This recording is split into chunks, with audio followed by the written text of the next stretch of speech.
Meanwhile, Jesus is in Bethany in the home of Simon, a man who had previously had leprosy. While he was eating, a woman came in with a beautiful alabaster jar of expensive perfume and poured it over his head. The disciples were indignant when they saw this. "What a waste," they said. "It could have been sold for a high price, and the money given to the poor." But Jesus, aware of this, replied, "Why criticize this woman for doing such a good thing to me? You will always have the poor among you, but you will not always have me. She has poured this perfume on me to prepare my body for burial. I tell you the truth, wherever the good news is preached throughout the world, this woman's deed will be remembered and discussed."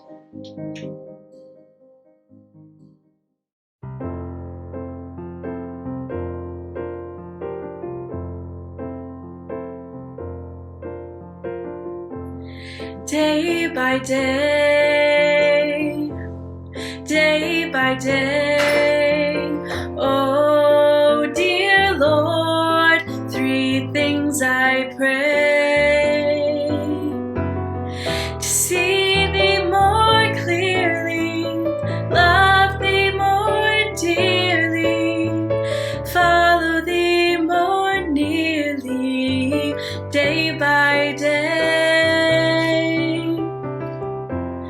Day by day, day by day, oh dear Lord, three things I pray: to see Thee more clearly, love Thee more dearly, follow Thee more nearly, day by day.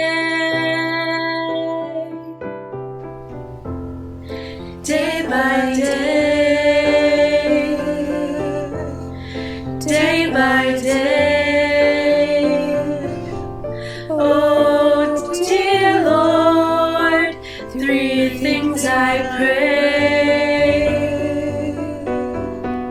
to see Thee more clearly, love Thee more dearly, follow Thee more nearly, day by day, day by day, day by day, oh dear Lord, three things I pray: to see Thee more clearly, love Thee more dearly, follow Thee more nearly, day by day,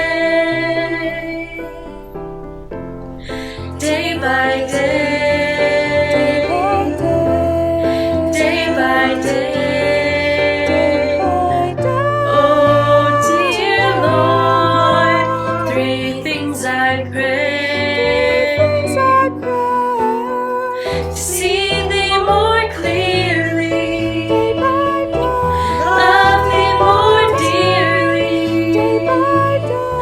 follow Thee more nearly, day by day, day by day,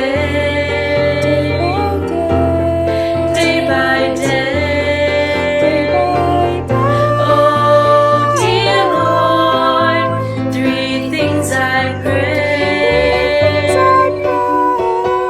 to see Thee more clearly, love Thee more dearly, to see Thee more clearly, love Thee more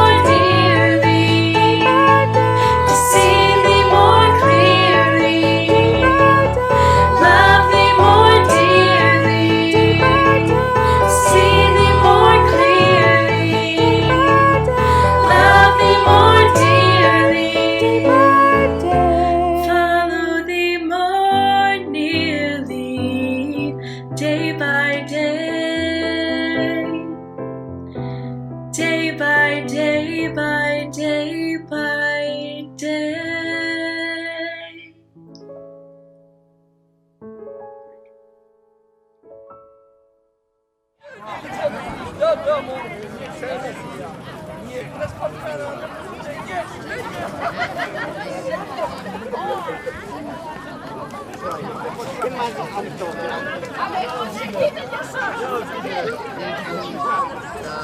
Miły występ.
No.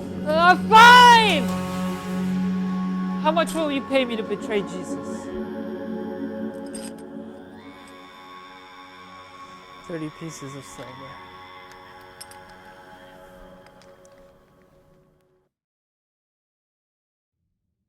Different kind of a Passover meal, to say the least.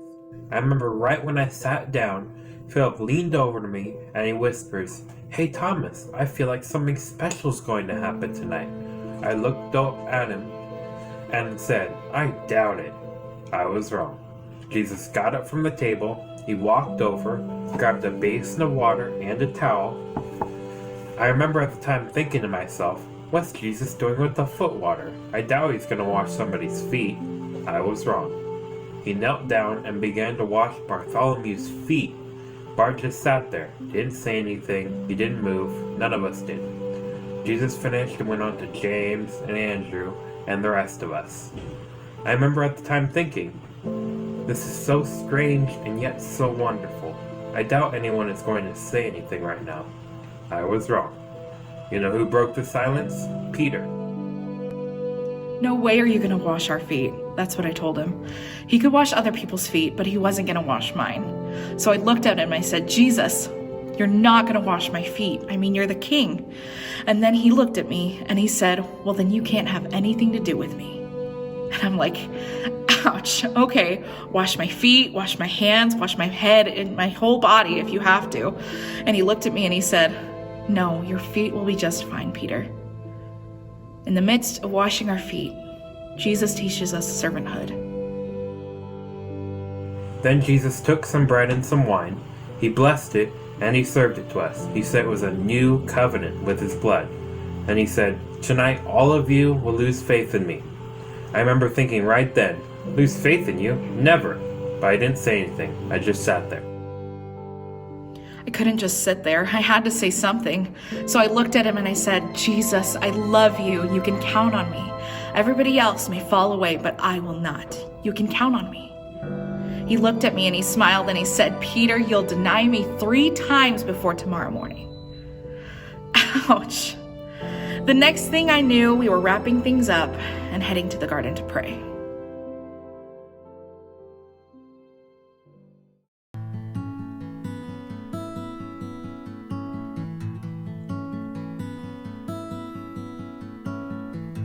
On the willows there, we hung up our lyres, for our captors there required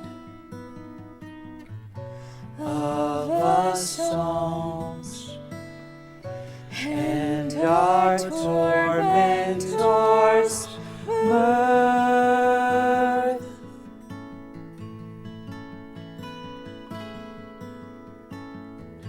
On the willows there we hung up our lyres, for our captors there required of us songs, and our tormentors mirth,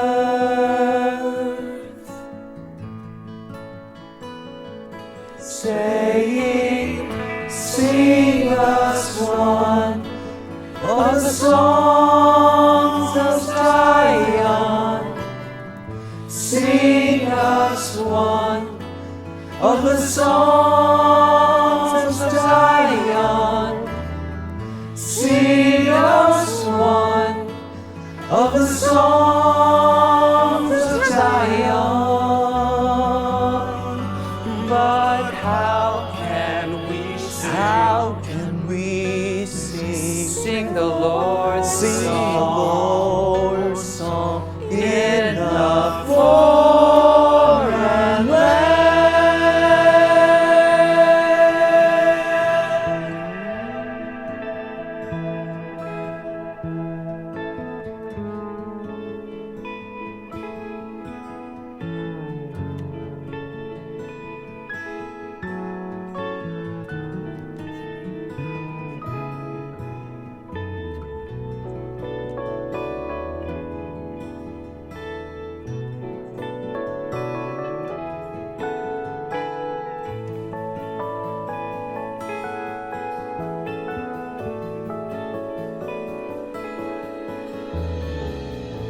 On the willows there we hung up our lives.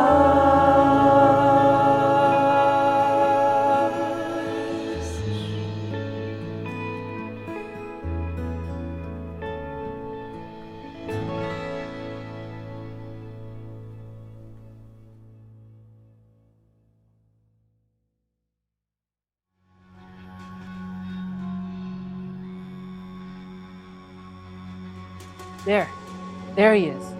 He's the one you want. The one praying by himself over there. Now the others, they're gonna try to create some sort of a scene. But the one that I kissed on the cheek, that's the one you want. Now, 30 pieces of silver. That's what we agreed upon, right? 30 pieces. Now forget about the rest. The one that I kissed on the cheek, that's the one you want. A kiss? Judas betrays Jesus by a kiss of a friend. Then it got crazy. Peter grabs a sword and cuts off this guy's ears, and Jesus just picks up the ear from the floor and puts it right back on the guy's head, as if nothing had happened. Then they took him, and I'd love to say that we fought for him, but we didn't. Everyone ran. I ran. I'm so ashamed.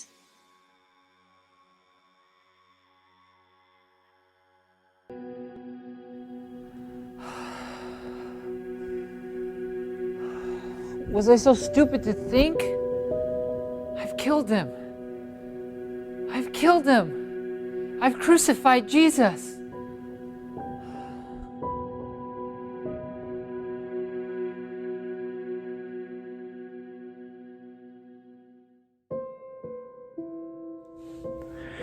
Makes no sense. There I was, rotting in a jail cell for stealing, murdering, you name it, I had done it. I knew the next time I stepped foot outside that jail cell, that was it. So the guards came, they got me, and they put me next to this guy who had been beaten to a pulp. And Governor Pilate started asking the crowds, which one of these men do you want to set free? I mean, it was obvious. The crowd is gonna say, let Jesus go. And then I was gonna tell them where they could go. And then they started chanting Barabbas. I mean, they were saying my name. They were saying my name over and over again.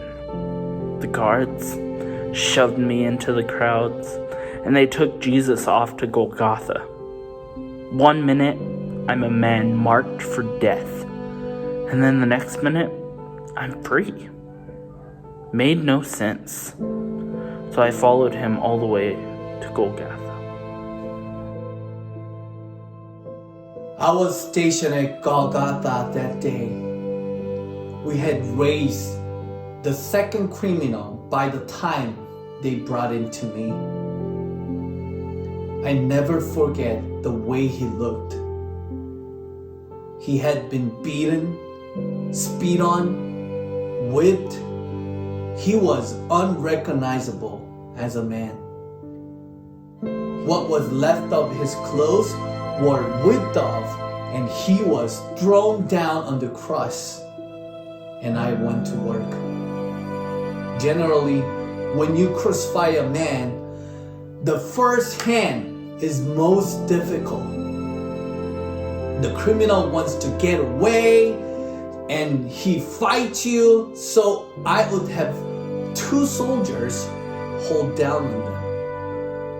But this guy, he didn't put up a fight. I thought he was exhausted. As an executioner, I've been called every name in the book. I've had a man who yelled at me, who pleaded me, but I wasn't prepared for that. He looked at us. He looked at me, and he said, "Father, forgive them, for they know not what they do." He forgave me.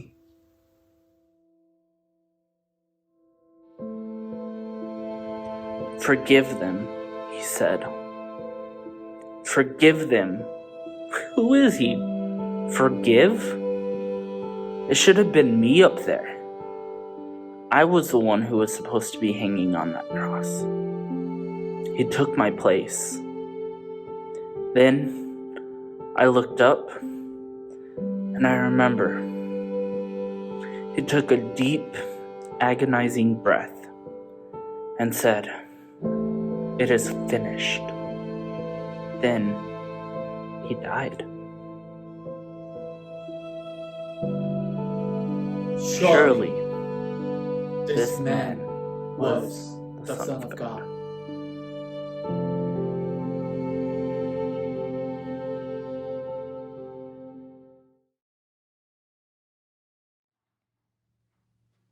Long live God.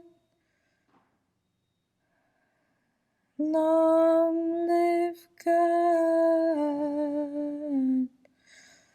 Long live God. Long live God. Long live God.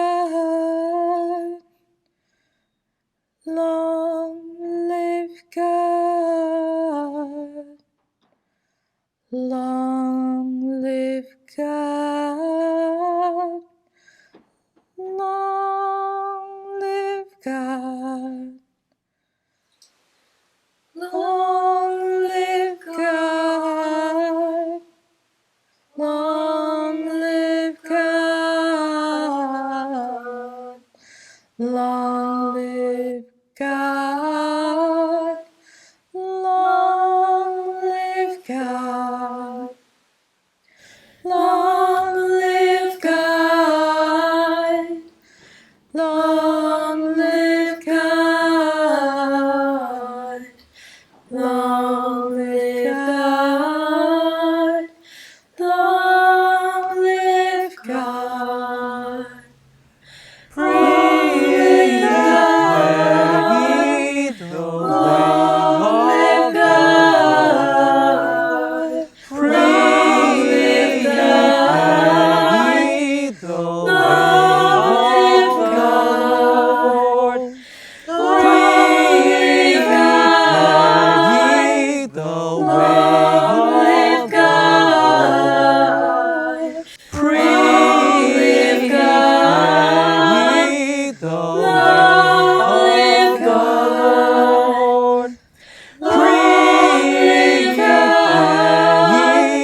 tormentor.